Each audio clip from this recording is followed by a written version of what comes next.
Rodríguez Arana tiene la palabra.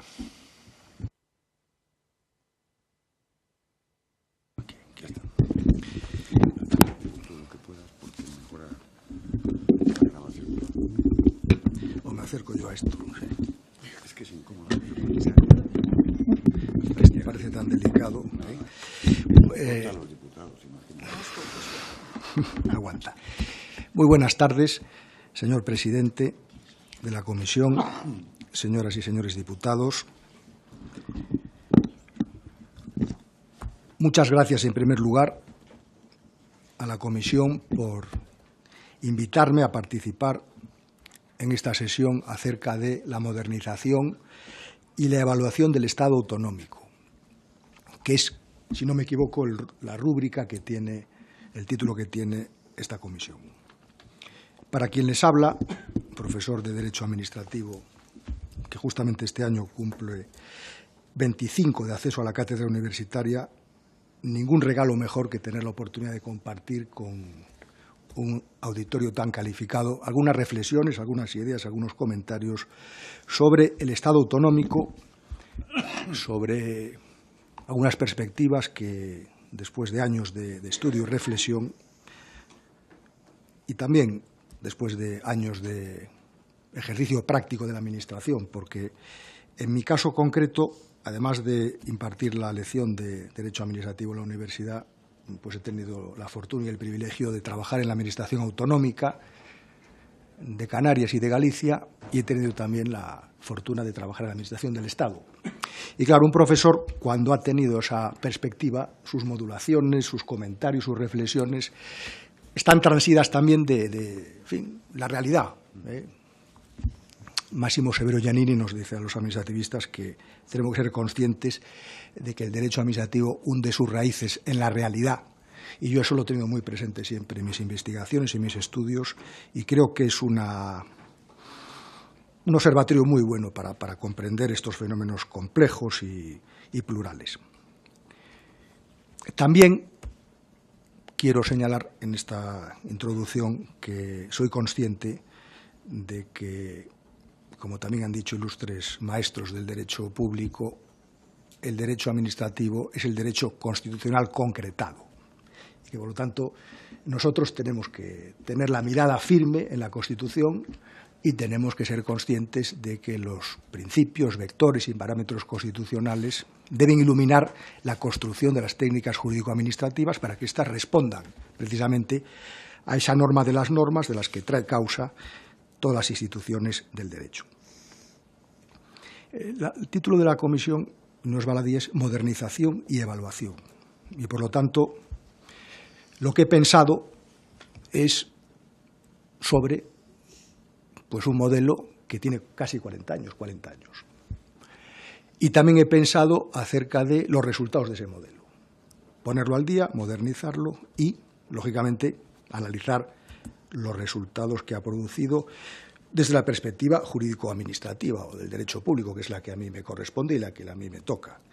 Creo que han pasado por la comisión sociólogos y representantes de otras ciencias sociales que les habrán ilustrado acerca de los efectos sociales de la Constitución, acerca de los efectos sociales del modelo autonómico, y no soy yo quien para entrar en esa consideración. Lo que sí me voy a permitir, aunque sean 2 minutos, porque este año celebramos los 40 años de la Carta Magna y, por lo tanto, todos los profesores estamos siendo invitados a pronunciar conferencias y a preparar intervenciones. Y el final del año pasado pues me correspondió preparar algunas notas sobre este tema, y creo que, desde mi punto de vista, y haciendo estas consideraciones acerca de las técnicas jurídico-administrativas y la Constitución, leer brevemente, porque son 4 parágrafos, estas reflexiones que quiero que sirvan de marco también para lo que voy a sostener a continuación. En la historia de un país hay hitos históricos que contribuyen a conformar los rasgos de la ciudadanía política de sus habitantes. Olvidarlos, desvirtuar su sentido o convertirlos en un tópico inerte afecta de manera inmediata nuestra propia identidad de ciudadanos. Por eso no es ocioso, sino un saludable ejercicio cívico, que recordemos la centralidad que entre nosotros ocupa el 6 de diciembre de 1978. Ese día se abrió para España, para todos los españoles, un esperanzador panorama de libertad, de justicia, de igualdad y de pluralismo político. Recordar esta fecha es reconsiderar el valor de estos preciados bienes, lamentar su ausencia en tantos años de nuestra historia, rememorar el esfuerzo de su consecución y reafirmar nuestro compromiso de preservarlos y enriquecerlos.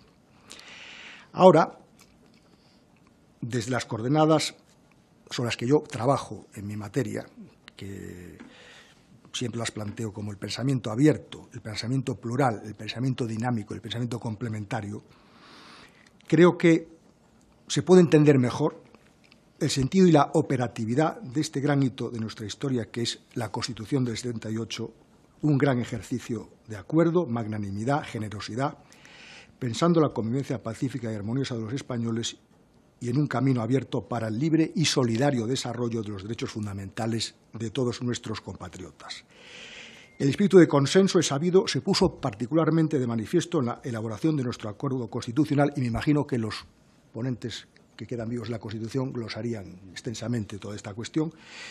Por eso muchos de nosotros, entre los que me encuentro, podemos recordar con admiración la capacidad política, la altura de miras y la generosidad que presidió todo el proceso de elaboración de nuestra Constitución.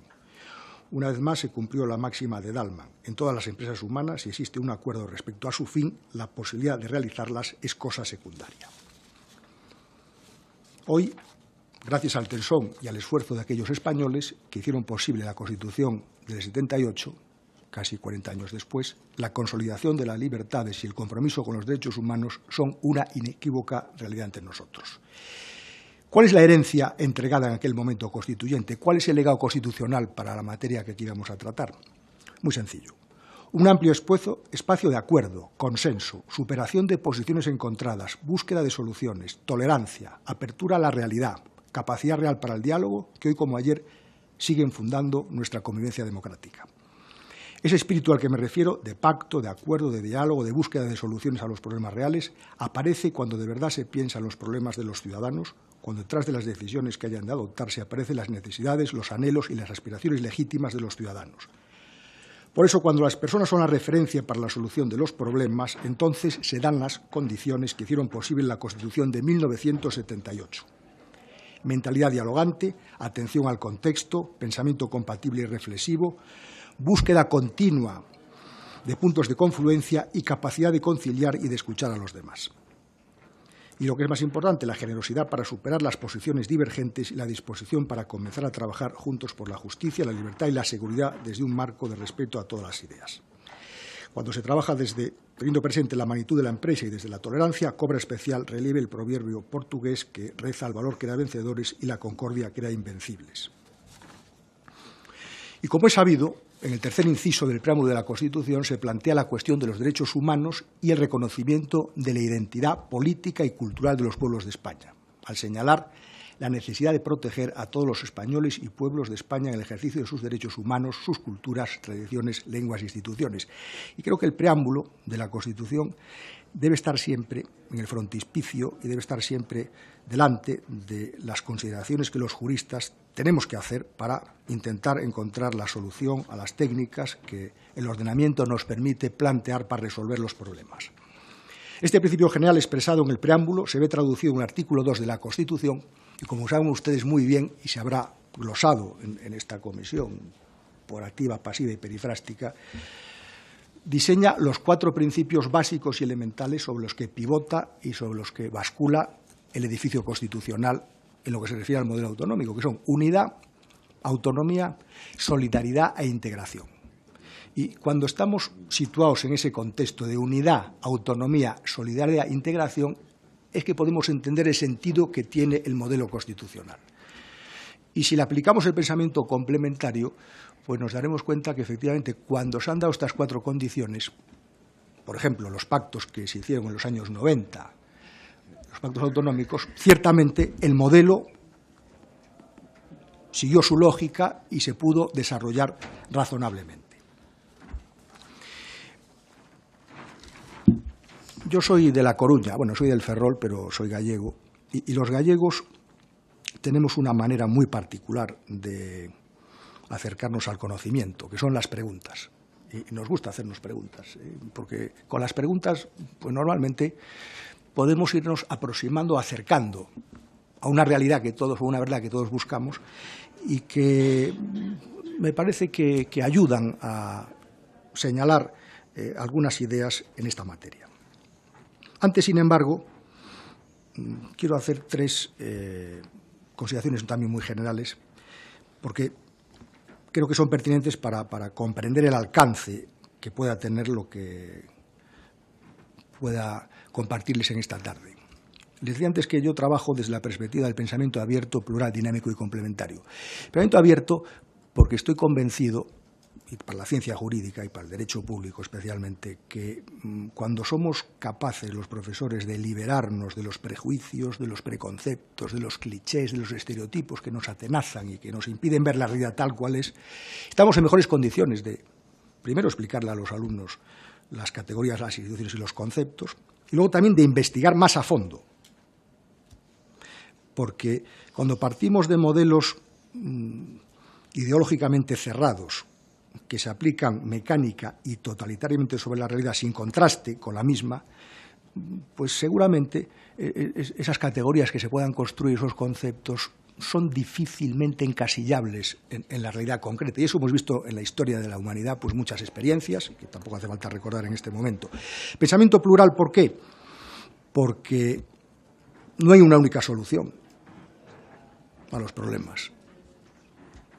Hay muchas soluciones.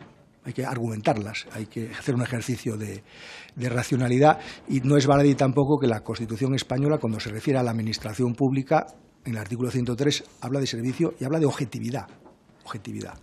Y por eso la objetividad es una nota característica que debe estar muy presente también en el diseño, en la construcción de las estructuras, del modelo organizativo, por ejemplo, de las comunidades autónomas y de los entes locales. El pensamiento es dinámico porque 40 años las instituciones cambian.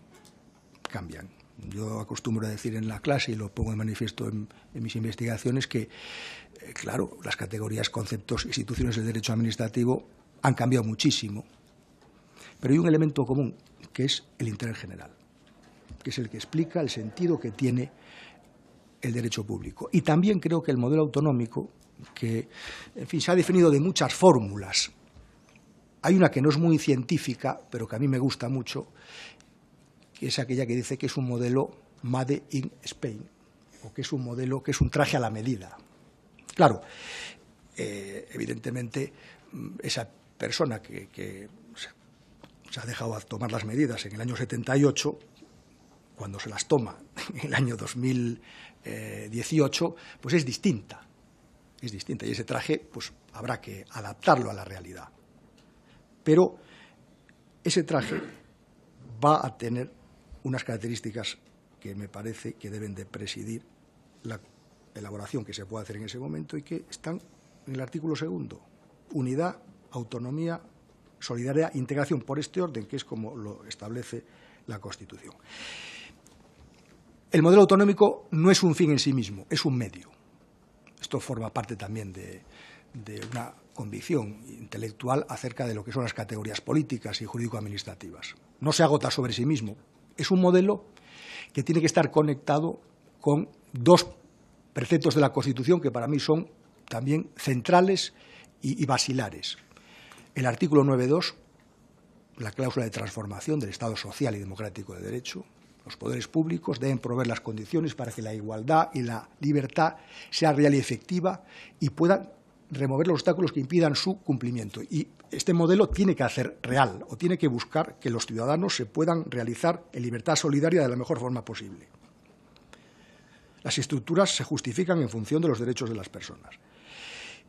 Y tampoco podemos olvidar que hay otro precepto que está en el artículo 10.1, que es el que habla de libre desarrollo de la personalidad, de los derechos inherentes de las personas, que son el fundamento del orden político y la paz social. Y, por lo tanto, el modelo autonómico también, así se concibió en su origen, está diseñado para apuntalar, fomentar y preservar esos derechos de las personas y ese libre, yo me atrevo a decir, solidario desarrollo de la personalidad.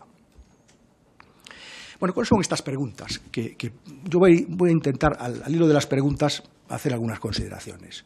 Son varias preguntas, se pueden hacer muchas más. He buscado también preguntas que estén más en la línea de lo que puede decir un administrativista, más que un constitucionalista. Aunque obviamente, entiendo que tenemos que estar permanentemente mirando a la Constitución, por más que la legalidad administrativa a veces haya ido paralela y necesite recibir todavía los impulsos y necesite recibir todavía mucha luz de la Constitución. Pero eso es harina de otro costal y no es tema de hoy. Primer punto, sistema de distribución competencial. Tenemos competencias exclusivas del Estado, competencias exclusivas de las comunidades autónomas, competencias concurrentes y competencias compartidas. A mí me llamó mucho la atención el primer gobierno de coalición en Alemania que se hizo, el primero de la señora Merkel, que hicieron un análisis exhaustivo, competencia a competencia, para decidir y pensar, también con aportación académica, en qué lugar está mejor situada la competencia, pero en qué lugar para prestar un mejor servicio a los ciudadanos.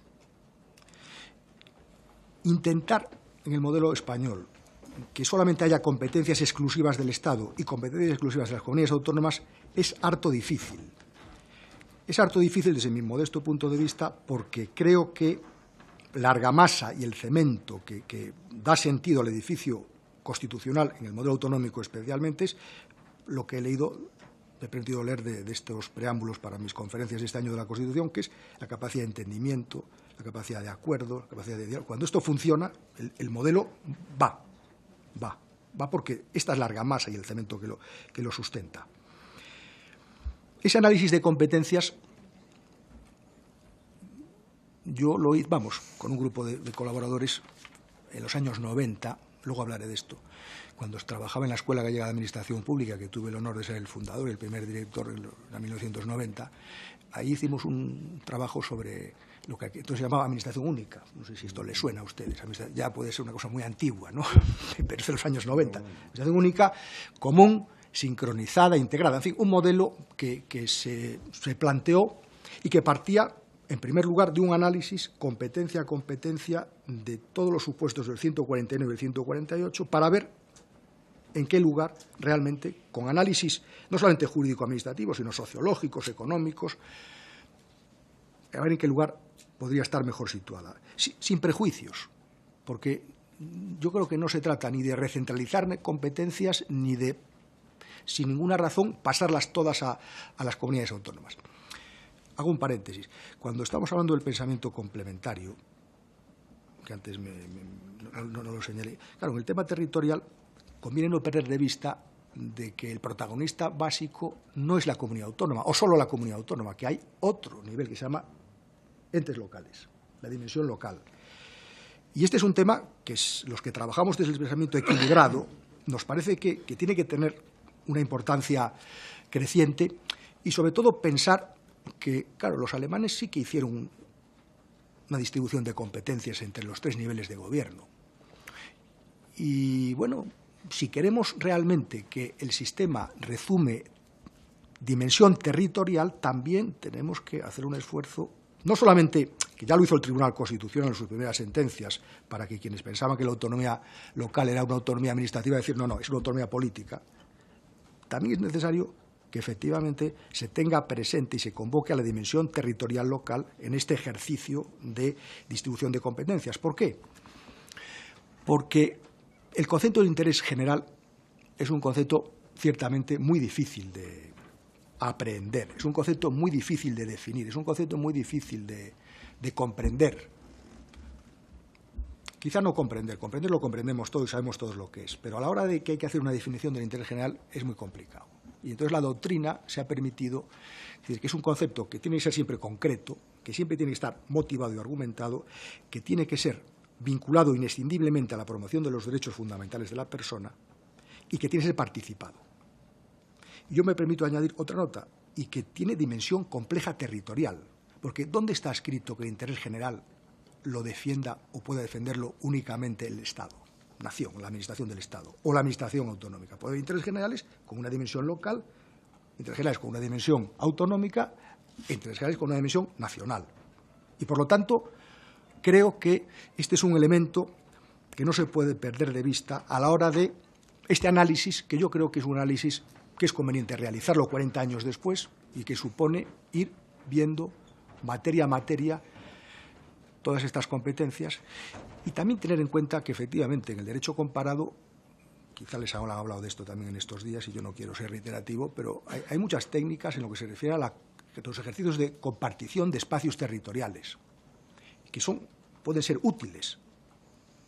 No es que haya que importarlos ni miméticamente copiarlos, pero pueden ser útiles para hacer este ejercicio que tiene que ver con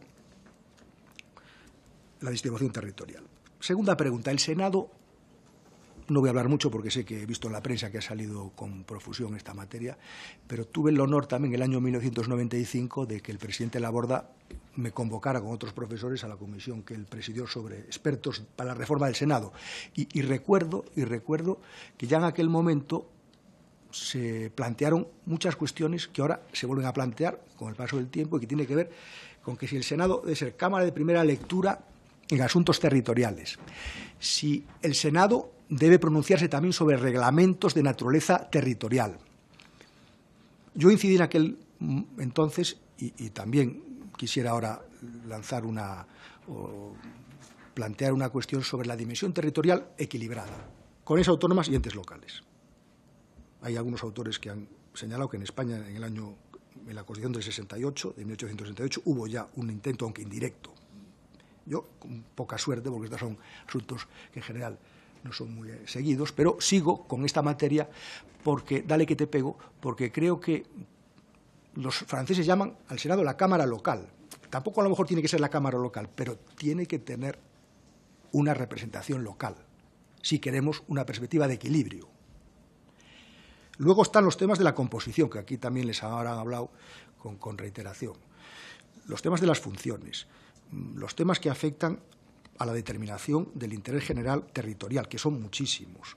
En fin, tiene el Senado una función básica y creo que todos estamos convencidos, yo por lo menos, de que si fuera una Cámara de representación territorial real, muchos conflictos territoriales podrían ser al menos planteados en unos términos de solidaridad y cooperación que evitaran tensiones como las que a veces se producen. La tercera pregunta, que es una pregunta también que uno se hace en el año 2018 y que es una pregunta que yo me la llevo haciendo también desde hace bastante tiempo. Esta es más de derecho administrativo que de derecho constitucional. ¿Por qué la estructuración organizativa de las comunidades autónomas responde al modelo tradicional del Estado-nación? ¿Por qué no se pensó en modelos organizativos adecuados, más en consonancia con la defensa, preservación de intereses públicos propios? Porque si ustedes ven la estructura de las comunidades autónomas, se repite en el nombre de las consejerías o consellerías prácticamente en todas ellas. Y aquí hace falta no solamente un esfuerzo de imaginación o creatividad, sino buscar modelos adecuados a cada realidad. Yo soy gallego y creo que en Galicia tiene que haber una consellería o una institución, como creo que la hay, aunque imagino que si tuviera más capacidad tendría más medios, como es la pesca, o en Canarias el turismo. Es decir, la autonomía, como dice también la Constitución en el artículo 137, es para la gestión de los intereses propios, autoadministración, autoidentificación y autogobierno de los intereses propios. Y a veces creo que hemos replicado innecesariamente una estructura que está muy bien para el nivel central, pero que en el escalón autonómico y a veces local no tiene por qué ser exactamente igual que la que se ha circunscrito a la dimensión del Estado. Bueno, he adelantado el tema local de la autonomía. Este es un tema que incluso algunos autores han dicho que debería estar reconocido en el artículo 2, la autonomía política de los entes locales. Aunque el Tribunal Constitucional ya lo ha dicho, pero creo que es una materia importante, que en la construcción del Estado autonómico los entes locales tengan el peso y la consideración que se merece una reflexión desde el equilibrio territorial. Bueno, el punto que es siempre muy polémico y muy complicado y que creo que aquí se ha planteado también, cómo se puede leer hoy el artículo 152 de la Constitución y cómo podemos entender esas delegaciones o transferencias en materias de interés del Estado hacia las comunidades autónomas según su naturaleza. Claro, en el año 78 probablemente la literatura tenía que ser esa. Ahora han pasado 40 años y hemos visto algunos ejercicios de leyes orgánicas de transferencias y delegaciones. Algunos han sido ejercicios de mutaciones constitucionales, como todos sabemos, y realmente el problema está en que se puede hacer un ejercicio de definir cuáles son las competencias inescindiblemente vinculadas a la esencia del Estado. Es que hay competencias incluso tan vinculadas al Estado que no admitan una suerte de cooperación o cooperación con las comunidades autónomas. El modelo alemán parte de que el derecho del Bund, del Estado, lo realizan en cada territorio los propios Länder, porque no hay estructuras del Estado para la aplicación de ese derecho en el territorio. Nosotros sí tenemos el delegado del Gobierno, el artículo 154 de nuestra Constitución, y es el encargado de la coordinación de la Administración periférica.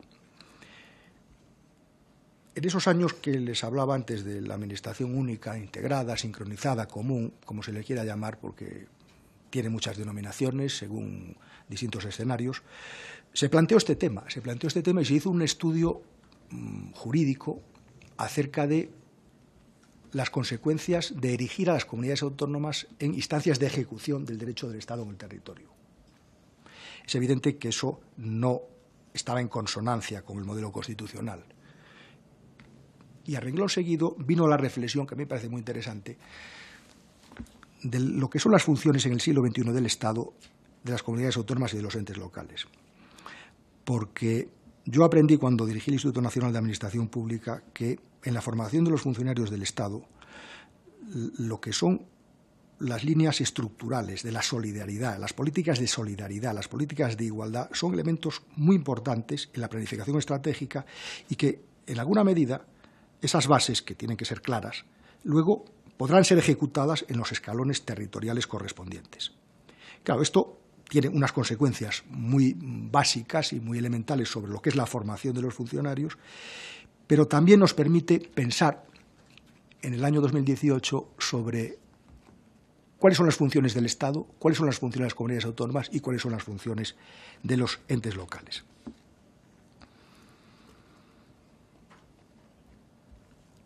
Voy terminando.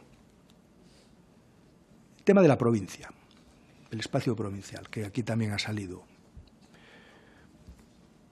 El órgano de gobierno provincial, las cuestiones que tienen que ver con la coexistencia en el ámbito provincial de la Administración periférica del Estado, de la Administración periférica de la comunidad autónoma, de los órganos de gobierno, las diputaciones provinciales.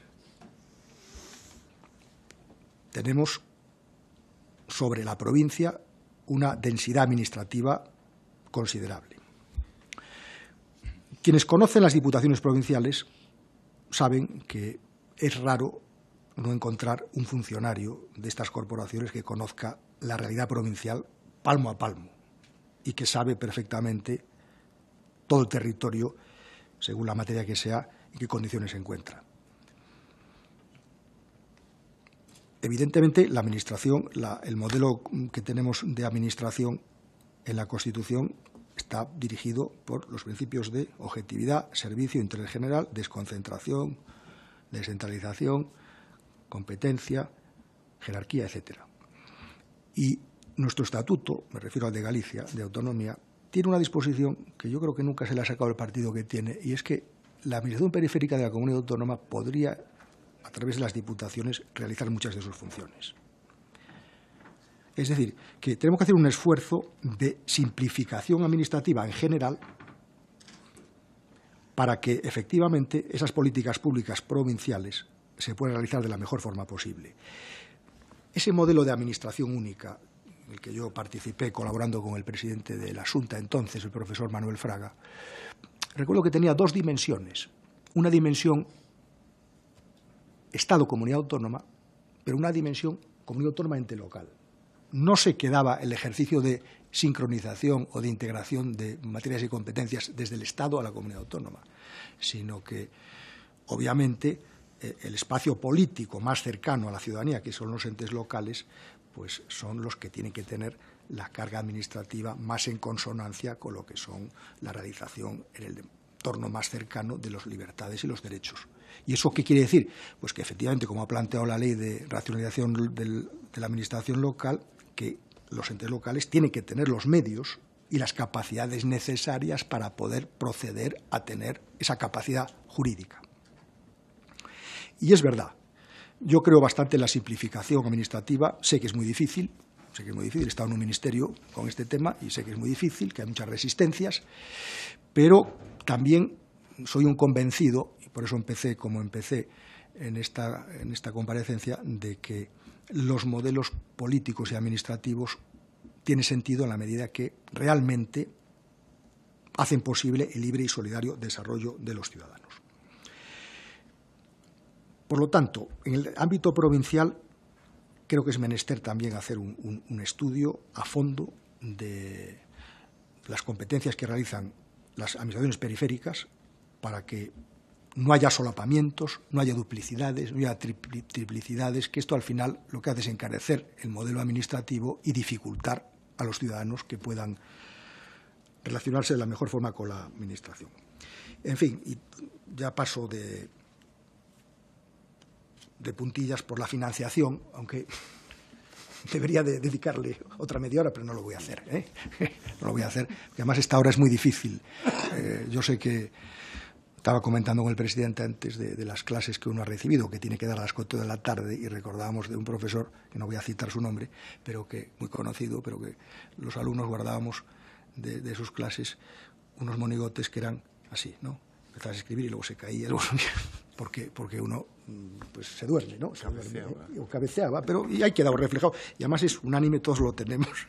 Bueno, la financiación. Si no hay autonomía financiera, si no hay capacidad financiera, es muy difícil que el sistema se pueda realizar. Y aquí la eterna cuestión es la de la corresponsabilidad. Y esto no es fácil, pero tenemos federalismos fiscales que funcionan, porque el modelo español no es federal, sin embargo, tiene dimensiones federales, como es evidente en las relaciones entre los niveles de gobierno, entre las comunidades autónomas, los entes locales y el Estado. Los principios de la lealtad institucional, de la Bundestroya, de la cooperación, la colaboración, son del modelo federal. Y también, en lo que se refiere a las cuestiones fiscales y tributarias y financieras, también el modelo federal ayuda a entender esta cuestión. Por lo tanto, y termino, si tuviera que hacer un resumen, ¿qué diría? Pues lo que tengo aquí anotado. El modelo autonómico tiene sentido. Creo que históricamente colma una necesidad colectiva. Funciona razonablemente bien. Y después de 40 años requiere de retoques, de cambios, para que responda a los principios y postulados constitucionales, tal y como están expresados magníficamente en el preámbulo de nuestra Constitución. Y con esta reflexión doy por terminada mi comparecencia.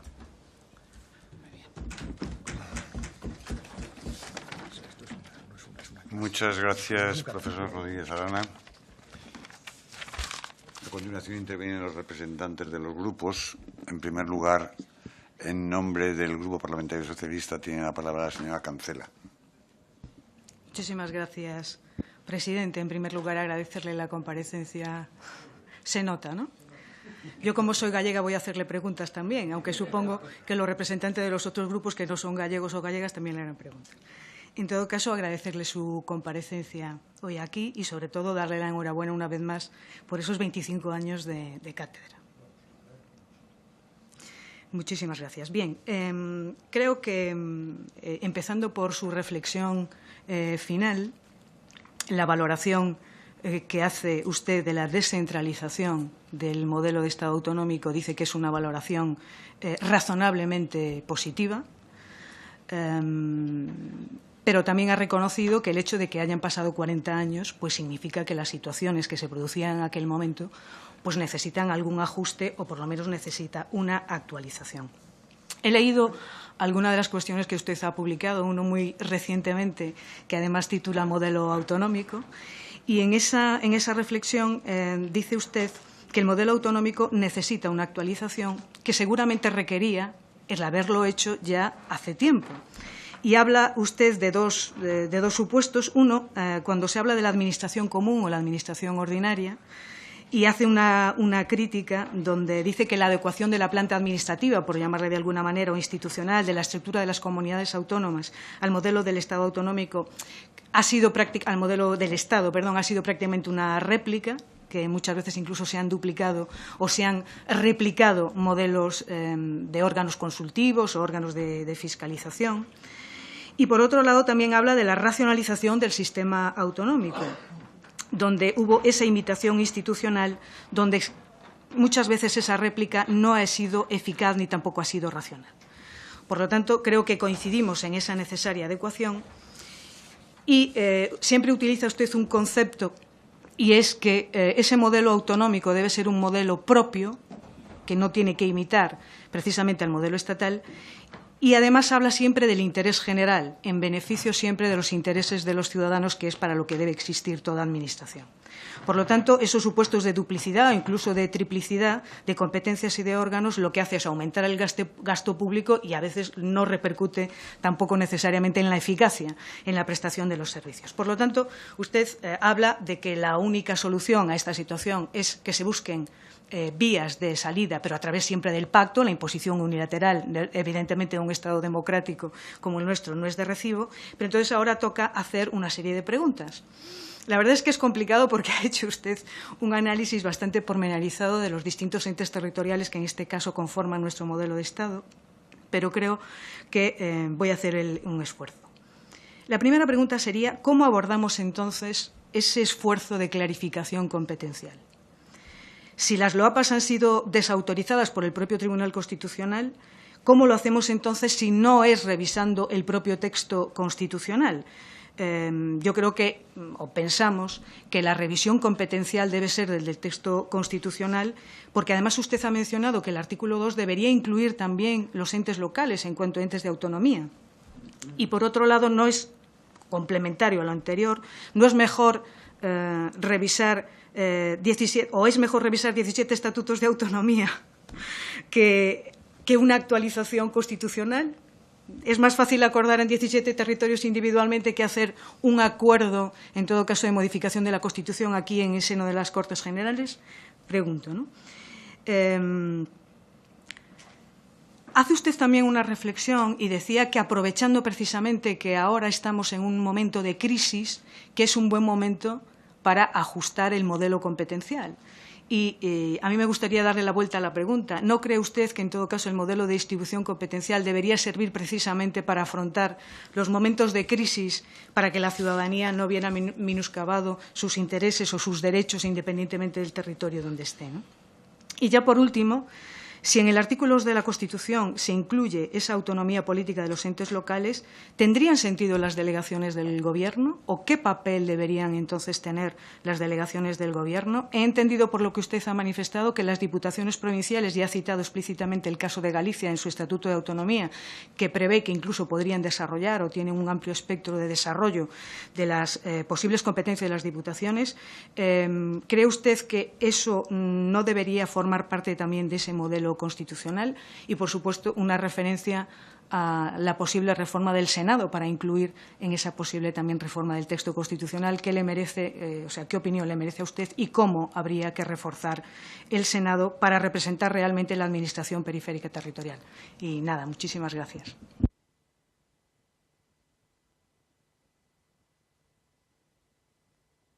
Señora Cancela, por el Grupo Parlamentario de Ciudadanos, tiene la palabra el señor Cano.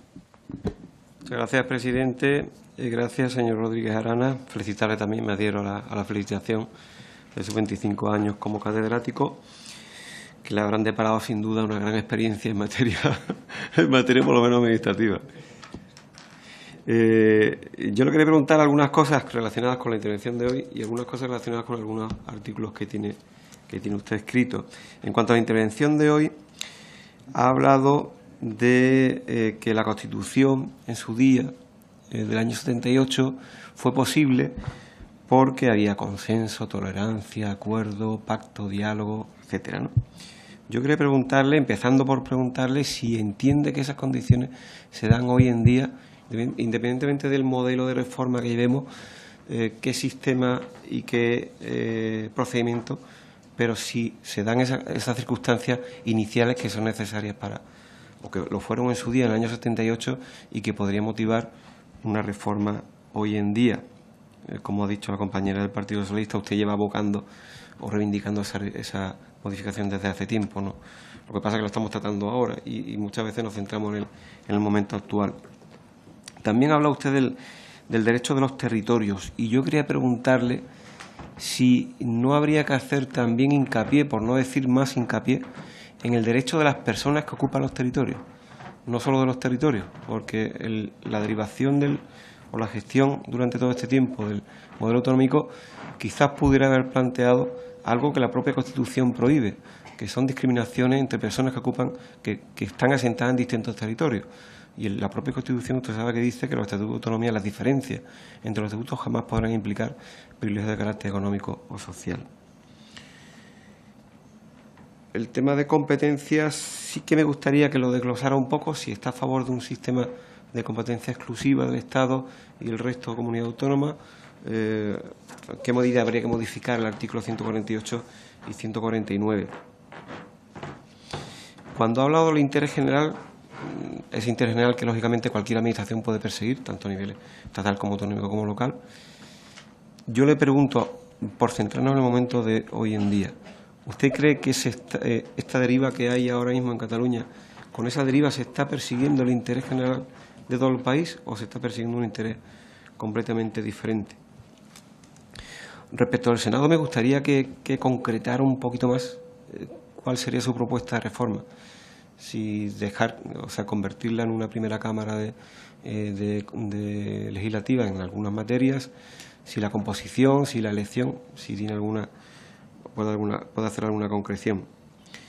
Cuando habla de simplificación administrativa en el régimen local, que mucho mejor que yo, que el régimen local pues es el hermano ese pequeño que siempre queda pendiente de reforma, siempre tiene una reivindicación, y yo me gustaría que explicara un poco o que detallara, si es posible, esa simplificación administrativa en este ámbito de régimen local, hasta dónde alcanzaría. El tema de financiación, aunque lo ha tocado de pasada, si puede perfilar, aunque sea también de pasada, qué habría que cambiar y si habría que tocar algún régimen especial que ya contempla la Constitución o no, eso es mejor dejarlo, tal como han tratado algunos comparecientes, cada uno con su opinión diferenciada.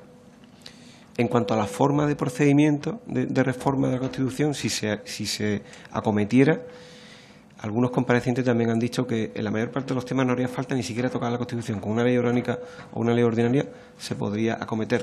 No sé cómo lo ve usted este tema.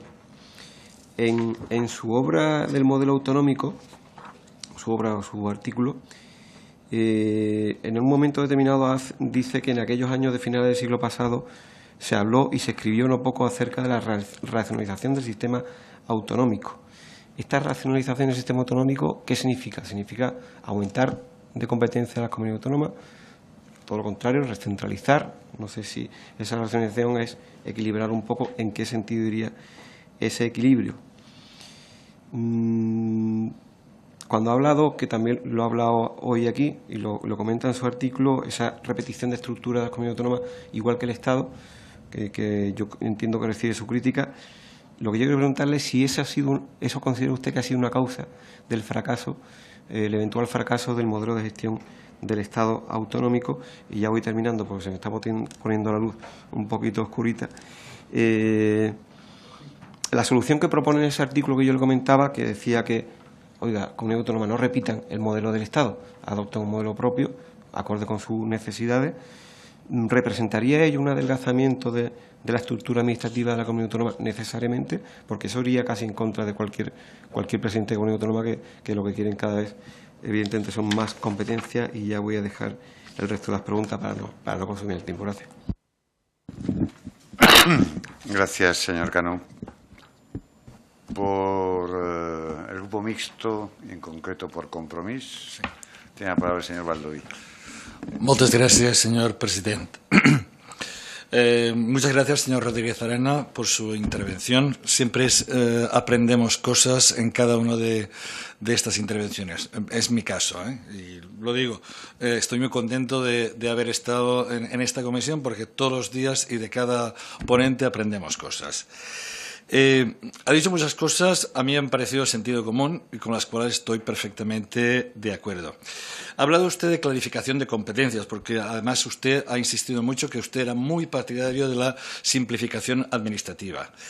En el tema de la clarificación de competencias, tanto a nivel Estado, comunidad autónoma, como también ha hablado de la clarificación de competencias de los tres niveles. Los que procedemos de los que hemos estado en la administración local, sabemos que muchas veces invadimos sin querer o queriendo competencias de la comunidad autónoma porque no hay más remedio que invadirlas si quiere solucionar los problemas de la gente. En ese sentido, me gustaría que hablar un poco más de esta clarificación por dónde podría ir, tanto la del Estado, comunidades autónomas, pero también a mí me interesa también especialmente la de la administración local. Ha hablado usted también, y creo que es unánime prácticamente de todos los ponentes, en que es evidente que el Senado tiene que acometerse alguna reforma. Y en ese sentido, yo le preguntaría, ¿usted cree que el Senado ahora mismo es útil? Si hay, ¿es útil para lo que se espera de él o realmente por dónde debería ir esa reforma? Ha hablado usted de la provincia y de la Diputación y sí que me ha parecido entender que, cuando hablaba de las competencias locales, que la Diputación, evidentemente, y en territorios, además como el suyo, en Galicia, donde hay mucha dispersión de población, es evidente que atiende. Estoy bastante de acuerdo. Pero ¿cree usted que, en este sentido, los políticos de la Diputación serían necesarios o la Diputación podría funcionar igual siendo, por ejemplo, una consellería de administración local sin los políticos y podríamos, en aras a la simplificación administrativa y en aras también a ahorrar al Estado esos sueldos de estos políticos? Y por último, acabo. ¿Le parece usted ha hablado cuando hablaba de financiación de que evidentemente sin autonomía financiera evidentemente el sistema no puede funcionar? ¿Le parece a usted que ahora mismo hay autonomía financiera? Es decir, si hay un sistema de financiación que cumple con esos principios de autonomía financiera y de corresponsabilidad también del Estado hacia las comunidades autónomas. Lo digo también al hilo de la mini polémica que ha saltado esta semana entre su presidente y mi presidente. En fin, ¿qué opinas si realmente... y si no, da igual. La pregunta...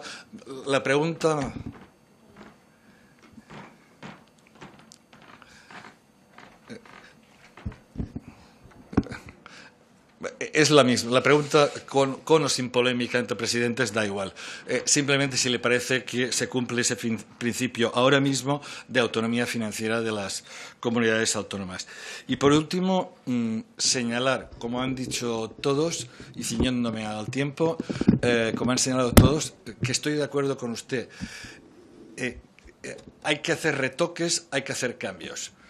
Y lo que me gustaría, este es un deseo, que no solo se quedara esta comisión en esos deseos que han formulado tantos ponentes, que ya llevamos unos cuantos ponentes, en que sí que hay que hacer cambios o retoques y que al final esta comisión se quedara. Esto es una desiderata. Que realmente al final de esto hubiera cambios y retoques en el sistema de financiación. Muchas gracias.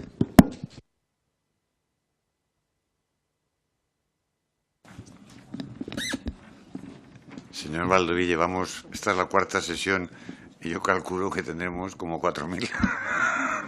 No prejuzgue el resultado final. En nombre del Grupo Parlamentario Popular, tiene la palabra el señor Martínez Vázquez. Muchas gracias, señor presidente, y muchísimas gracias al profesor Rodríguez Arana por su exposición. Fíjese, yo creo que en su caso coinciden dos condiciones. Por una parte, sus 25 años de trayectoria académica como catedrático de universidad en una materia como el derecho administrativo, se le notan esos 25 años de experiencia docente y creo que han sido enormemente útiles para ilustrar a esta comisión y ha sido, por tanto, una comparecencia realmente muy interesante y de la que estoy seguro que sacaremos pues muchas conclusiones. Y al mismo tiempo creo que también se le nota su experiencia como gestor público, ¿no? Porque, en fin, usted ha estado al frente de organismos como el Instituto Nacional de Administración Pública, ha sido subsecretario, ha sido miembro de esta Cámara. Bueno, toda esa experiencia de gestión combinada con la trayectoria académica creo que ha hecho realmente muy interesante su exposición. En ese sentido, no puedo sino coincidir con el señor Baldoví en que los diputados de esta comisión estamos aprendiendo mucho en todas estas comparecencias y creo que ese era precisamente el propósito de esta comisión y en ese sentido pues creo que ha sido un acierto el haberles llamado a muchos de ustedes, profesores, en fin, hombres de Estado, para que nos ilustren con su visión sobre ese doble cometido. Por una parte, evaluar el Estado autonómico y, al mismo tiempo, plantearnos el reto de su modernización. Desde esta perspectiva, permítame que le haga, en primer término, algunas reflexiones, o más bien algunas preguntas, a propósito de la cuestión con la que usted iniciaba su exposición, que es la reforma constitucional, el balance de la Constitución de 1978. Fíjese, aquí como decía el presidente, no podemos anticipar cuáles van a ser las conclusiones de las sesiones de trabajo las que llevamos y todas las que nos quedan, pero sí que es verdad que en todas ellas aparece, de alguna manera, el debate sobre la eventualidad de una reforma de la Constitución, concretamente pues del modelo territorial, ¿no? Y yo por eso le quiero preguntar, como lo hemos hecho con otros comparecientes, ¿cuáles cree usted que deberían ser las condiciones para que se pudiera llevar a cabo una reforma constitucional? Al mismo tiempo, ¿cuál debería ser el objetivo o qué debería primar en esa reforma constitucional? Desde mi grupo parlamentario hemos tenido ocasión de decir en varios momentos, en esta comisión y en otros momentos, que entendemos que sea cual sea la perspectiva de reforma que se haga de la Constitución o de la estructura territorial del Estado sin necesidad de reformar la Constitución, siempre deberá ser para hacer mejor la vida de los ciudadanos. Parece una obviedad, pero tenemos muy claro que no es ni por una cuestión, digamos, de exigencias del tiempo que ha transcurrido desde la aprobación del texto constitucional, ni por una cuestión nominal, ni tampoco por una cuestión, en ningún caso, de dar satisfacción a determinadas posiciones políticas que ni siquiera están hoy presentes en la comisión y, evidentemente, tampoco para repartir cuotas de poder entre élites. Queremos, por tanto, que si se plantea la posibilidad de una reforma constitucional, si es oportuno, si es necesario, si se dan las condiciones, sea para que los ciudadanos de España vivan mejor, tengan un Estado en su conjunto que satisfaga mejor sus necesidades y que preste mejor los servicios públicos. Esa es, por tanto, mi primera pregunta. En segundo término, se ha referido usted, me parece muy acertado, al Estado autonómico como un traje a la medida. Fíjese, también le hemos pedido a algunos compañeros catedráticos, profesores, personas de relevancia en la historia constitucional española, que nos den su opinión, su balance sobre el Estado autonómico. Usted lo ha hecho en buena medida, pero me gustaría conocer si cree que ese traje se nos ha quedado pequeño, si hemos estallado las costuras o, por el contrario, todavía el traje está suficientemente holgado como para que podamos sacar partido al Estado autonómico. Y en esta misma idea me gusta lo que ha señalado. El Estado autonómico, el modelo autonómico, no es un fin en sí mismo, es un medio. Yo coincido plenamente y me parece que es ilustrativo para esta comisión que usted, que tiene también una gran experiencia académica fuera de España y concretamente en el ámbito iberoamericano, desde la perspectiva del derecho administrativo, pues nos traslade de alguna forma cómo nos ven desde fuera, ¿no? Creo que a veces eso nos ayuda, es un poco triste, pero es así, a veces nos ayuda a valorarnos, saber que desde fuera nos valoran y, por tanto, la doctrina, la comunidad académica, científica, o incluso aquellos colegas que desde otros ámbitos, desde la política incluso, han podido trasladarle a usted su visión sobre el Estado autonómico, sobre la transición. Bueno, ¿cómo nos ven? ¿Cómo nos valoran? Ha sido un acierto. Estos 40 años de Estado autonómico han permitido que los ciudadanos españoles tengan mejores servicios públicos, que esos artículos 9.2 y 10.1 que usted comentaba se hayan realizado en mayor plenitud gracias a la estructura territorial. Voy terminando, señor presidente. También usted ha insistido en esos principios que rigen el Estado autonómico, la unidad, la autonomía, la solidaridad, la integración. Creo que es necesario que profundicemos en los mecanismos de cooperación y coordinación, y por eso me gustaría conocer cuál es su opinión sobre cómo mejorar la cooperación y coordinación entre el Estado, las comunidades autónomas y las entidades locales, y si es preciso para ello hacer reformas constitucionales o no. Y, en última instancia, a propósito de la Administración única, que yo creo que es un modelo que, en realidad, en lo que se basa es una profunda racionalización del Estado, pues cuáles serían sus propuestas, sus sugerencias a propósito de esa racionalización para hacer más eficaz, más eficiente, más cercana a los ciudadanos esa Administración en su triple dimensión. A mí me gusta especialmente que usted haya tocado en tantas ocasiones en su comparecencia a la Administración local. Creo que a veces perdemos de vista la importancia de la autonomía local como autonomía política. Si tenemos que racionalizar el modelo de Estado, la estructura territorial, ¿cómo debemos hacerlo para que estén integradas la Administración local, la Administración autonómica y la Administración general del Estado? Muchas gracias, señor presidente. Muchas gracias, señor Martínez Vázquez. Profesor Rodríguez Arana tiene la palabra para contestar lo que entienda conveniente. En primer lugar, muchas gracias por las intervenciones. Son todas intervenciones muy pertinentes, plantean interrogantes y preguntas que muchas de ellas yo no las puedo contestar porque no tengo la capacidad de contestarlas. Sí que voy a intentar hacer algunas reflexiones sobre las mismas. Claro, yo ahora he entendido mejor lo que ocurre cuando uno está en una tesis doctoral y el doctorando le dejan contestar a cada intervención y no tiene que contestar al final a todas, porque en fin, me hubiera gustado contestar cada intervención, pero bueno, aquí tiene que ser así conjuntamente y vamos a intentarlo. Voy a contestar las cuestiones que me parece que han sido recurrentes en todas las comparecencias, o si quieren, me refiero a cada uno de los intervinientes. Yo no sé lo que han hecho los compañeros anteriores, porque, en fin, si hay ya un formato, pues yo me adecuo a él y sin ningún problema, ¿no? El tema del modelo estructural organizativo propio de las comunidades autónomas. Sí, yo creo que esto ya lo llevo diciendo desde hace más de casi 25 o 30 años, que efectivamente deberíamos haber sido capaces. Se entiende que al principio, cuando se está alumbrando el modelo constitucional, la mirada se ponga en el Estado, en la administración del Estado, y se calquen, ¿no? Y se copien los rótulos, pues Consellería, Consejería de Hacienda, de Administraciones Públicas, de Interior, no sé, de Agricultura, Ganadería, en fin, Fomento incluso. Pero ya, una vez pasado un periodo de tiempo, hay que hacer una evaluación. Y la evaluación, como dice el Diccionario de la Academia, se refiere a analizar los resultados. Y yo digo, como paso mucha parte de mi tiempo ahora fuera de España, en conferencias, seminarios y actividades varias, escucho mucho lo que la gente dice, ¿no?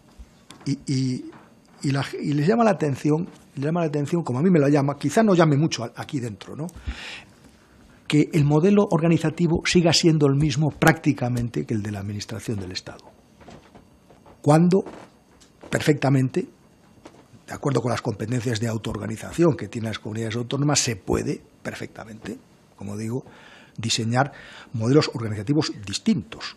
Eso no choca contra ningún precepto de la Constitución, y yo creo que es un ejercicio saludable de lo que es el autogobierno, la autoidentificación y la autoadministración que debe conformar la identidad colectiva de territorios que se han ido conformando con el paso del tiempo, que tienen sus singularidades y tienen sus peculiaridades, que entendidas desde la solidaridad y de la integración, pues no solamente hay que apuntalarlas, sino que hay que subrayarlas.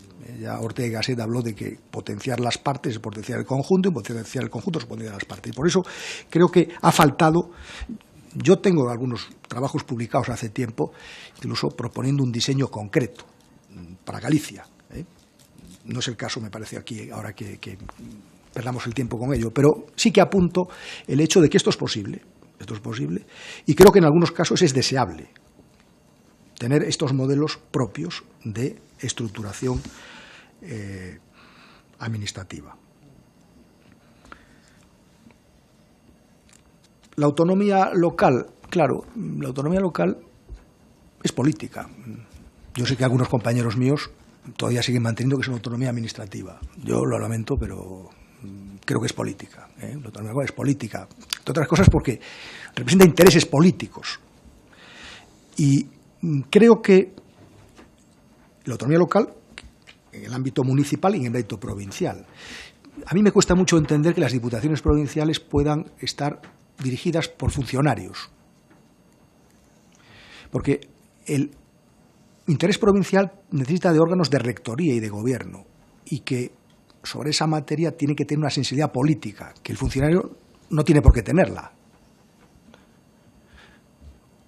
Porque al final el funcionario lo que tiene es que aplicar la norma, pero el ejercicio de deliberación, el ejercicio de la oportunidad, el ejercicio de la idoneidad, de la política pública, pues es más propio de personas electas que tienen esas atribuciones. Pero sí que estoy de acuerdo en que en el ámbito provincial hace falta un esfuerzo de simplificación. Y aquí se puede pensar en que lo importante no es tanto el órgano en sí mismo, como que la función se realiza adecuadamente. Y a veces puede haber 2 o 3 órganos que podían ser uno solo, pero con representación de las 3 dimensiones en el territorio. Claro, nosotros no tenemos mucha experiencia en España porque nos cuesta mucho la cooperación. Creo que nos cuesta mucho la cooperación y la colaboración. Yo no sé por qué razón, pero aquí nos cuesta mucho. En Alemania es muy fácil que se pongan de acuerdo los distintos entes territoriales, aunque sean de partidos políticos distintos, y cuando está claro que el interés general va en esa dirección, se ponen de acuerdo y la aplican, aunque esté o no de acuerdo con su programa electoral. Yo no sé las razones, pero es una constante que se acredita en la realidad. Del Senado también me han preguntado. Yo en el Senado, claro, en el año 95 tuve esa oportunidad de participar en esa comisión y también hice un trabajo que está publicado. Y ahí sí me pronuncié en punto a lo que son, a la composición. La cuestión polémica está en, sí, tiene que haber elección, pero saben que el Bundesrat alemán hay miembros de los gobiernos designados que participan en el Senado. Entonces, esto puede chocar con la idea de que tienen que ser electos. Pero por otra parte también, si pensamos en modelos mixtos o equilibrados, para ciertas materias pues puede ser algo que explorar. Yo no me atrevo a decir si esa debe ser la fórmula o no. En lo que sí creo que me pronuncio con claridad es en que la dimensión local tiene que estar en el Senado. Mientras sea Cámara de Representación Territorial, creo que tiene que estar presente. Yo sé que esto provoca distorsiones, pero si no, no se le llamaría así. Si fuera Cámara de Representación Autonómica, pues ya está. Son las comunidades autónomas y punto. Pero si se llama representación territorial, son los territorios. Y esto es conveniente pensarlo, yo creo que darle vueltas. Tampoco hay tiempo para hablar del tema electoral, ¿no? Porque sé que se ha planteado también, ¿no? La provincia como circunscripción electoral y la dimensión electoral en las diputaciones.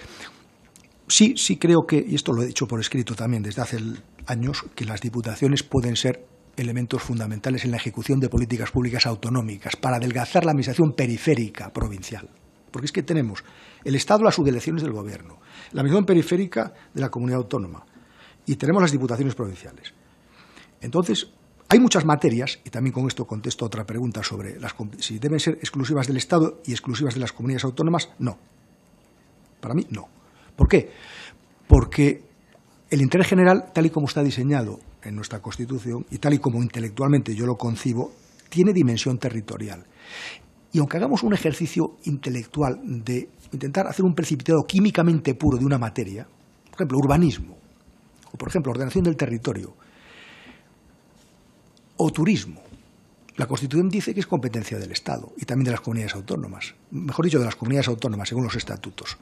Pero ¿qué ocurre? Que el turismo tiene una componente económica que está directamente vinculada con la ordenación de la política general del artículo 149.1.13 de la Constitución y, por lo tanto, ahí hay que buscar una suerte que, afortunadamente, con toda la gestión descentralizada de las subvenciones, se ha ido avanzando. Y en este sentido creo que el modelo constitucional, desde mi modesto punto de vista, todavía se le puede sacar mucho partido, aunque hay cosas que hay que cambiar. Pero creo que hay asuntos que no se han desarrollado suficientemente, aunque otros, por ejemplo, el Senado tiene que cambiarse, pero lo que hay que hacer es aplicar el artículo 69 de la Constitución, pero en materias de autoorganización creo que y también el tema competencial no se puede hacer solamente entre Estado y comunidades autónomas. Y yo creo que lo que hicieron los alemanes de hacer un análisis competencia es un asunto arduo, complejo, difícil, que lleva tiempo, que no solamente hay que convocar, como hacen los ingleses también, con esa Royal Commission, que llaman al Parlamento a profesores, investigadores, empresarios, sindicalistas, en fin, políticos, quieren tener una visión plural, caleidoscópica, y esto lleva mucho tiempo, pero al final son cuestiones de Estado que son cuestiones para el futuro de un país y que conviene hacerlas continuo, con tranquilidad. Me han preguntado también si creo que se dan las condiciones ahora mismo en este país para hacer estas cosas. Bueno, yo me limito a ser un altavoz de lo que me dicen. He terminado ahora en La Coruña un programa de Derecho Público Local con gente de distintos países y ellos me dicen que están muy sorprendidos de lo que leen en el periódico. Entonces, y que incluso algunos dicen que se sonrojan ante lo que leen en el periódico. Yo no digo más que hago de altavoz de esta materia. Ahora, sí que lo que decía, también se decía por aquí, el modelo español, claro que concita mucho interés.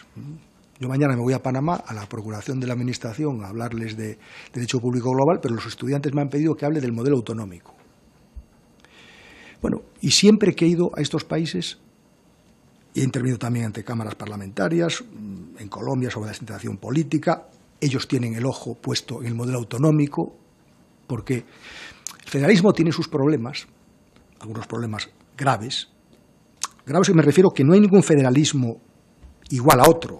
Si uno va a Austria, Alemania, Estados Unidos, México, Brasil, Argentina, el federalismo no responde como antaño a unos criterios únicos y ahora cambia y se ve en las relaciones que se producen en estos países. Y por lo tanto, desde mi modesto punto de vista, nosotros quizá no somos muy conscientes del éxito y de lo bien que se nos mira afuera. También esto es muy español, a veces, y uno tiene que ir afuera a darse cuenta de quién es. Pero, de cualquier manera, me parece que el modelo responde a estos principios que creo que conviene subrayar: unidad, autonomía, solidaridad e integración, que están unidos. Cuando la solidaridad no es solidaria, el modelo no funciona. Cuando la unidad es uniformismo y homogeneidad, el modelo no funciona. Cuando la autonomía es diferencialista absoluta, el modelo no funciona. Y cuando la integración se puede convertir en separación o en ruptura, el modelo no funciona. Eso es evidente. Claro, para que se den los cuatro pilares, desde el punto de vista... Aquí siempre me acuerdo de mi paisano Salvador de Madariaga, que hablaba que para entender España tiene que haber equilibrio dinámico entre el conjunto y las partes. Y ese equilibrio dinámico en cada momento es muy difícil de alcanzar, pero es posible. Es posible porque se pudo hacer en ese momento. Si he hablado de los derechos de los territorios y no de las personas, pido disculpas porque yo soy partidario de los derechos fundamentales, son de las personas. Lo que pasa es que los territorios es donde viven las personas y los territorios tienen que ser espacios para el desarrollo de los derechos de los ciudadanos.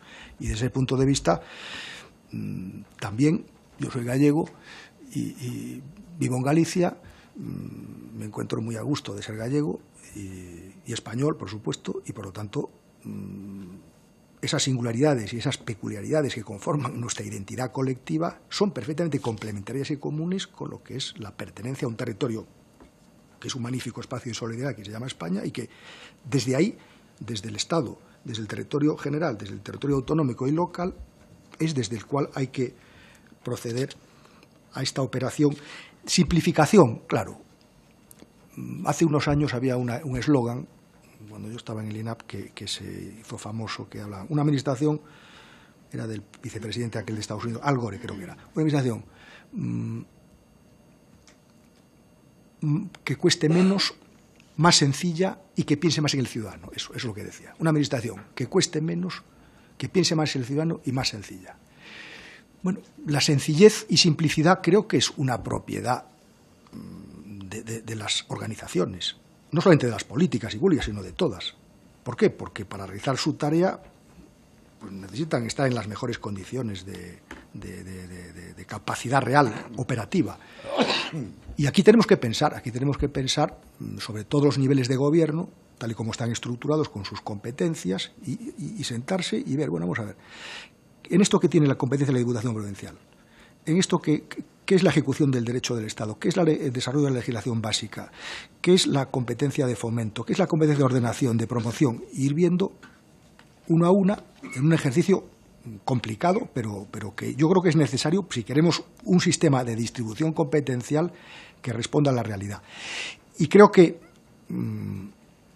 también entrando en el tema de la reforma constitucional, y en un informe que a mí me ha tocado coordinar como exparlamentario con un grupo de colegas de la misma condición, pues ahí hemos empezado señalando que la Constitución, claro que tiene aspectos que deben ser mejorados y de ser revisados y de ser reformados. ¿Cómo no va a ser si en Estados Unidos, Francia, Alemania, las enmiendas constitucionales, las reformas, pues son las que son, porque las normas no son perdurables en sus mismos términos permanentemente? Ahora, son tan importantes esas normas que requieren de un acuerdo y de un consenso y de un entendimiento igual al que hizo posible ese alumbramiento, porque es un asunto que es para el futuro y, por lo tanto, pues estos puntos que yo considero algunos también estoy de acuerdo con lo que se ha dicho en estos días de que no hace falta en algunos puntos no hace falta reforma, en otros sí que puede hacer falta reforma. En los que no haga falta reforma es más fácil, reforma formal, digamos, pero hay otros que efectivamente pueden resolverse a través de modificaciones de las normas. A mí el tema de las mutaciones constitucionales, yo me aproximo a él con cierta prevención. Pero creo que en lo que se refiere, ustedes saben como yo que hay un procedimiento agravado y uno normal de la reforma constitucional, y según donde estemos, en qué parte de la Constitución estemos, pues si se quiere cambiar eso tiene unas consecuencias, si se quiere cambiar otra cosa en el título octavo tiene otras consecuencias. Pero creo que después de 40 años hay puntos que tienen que ser revisados y que tienen que ser... Ahora, yo lo que no me atrevo, porque soy un simple profesor, es a decir cómo hay que hacer esto.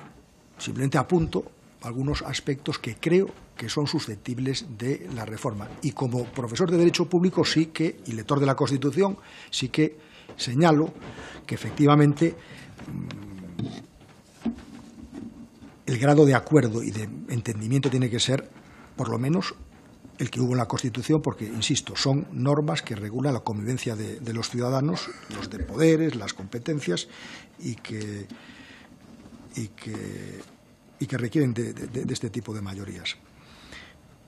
Sí, la Administración única fue una reflexión del año 1992 a 1995, fíjense, ya ha pasado casi, no sé, 30 años, sí, desde 25 años, ¿no? Y uno cuando mira para atrás dice, bueno, pero ¿y eso ya habrá quedado enterrado o no habrá quedado enterrado?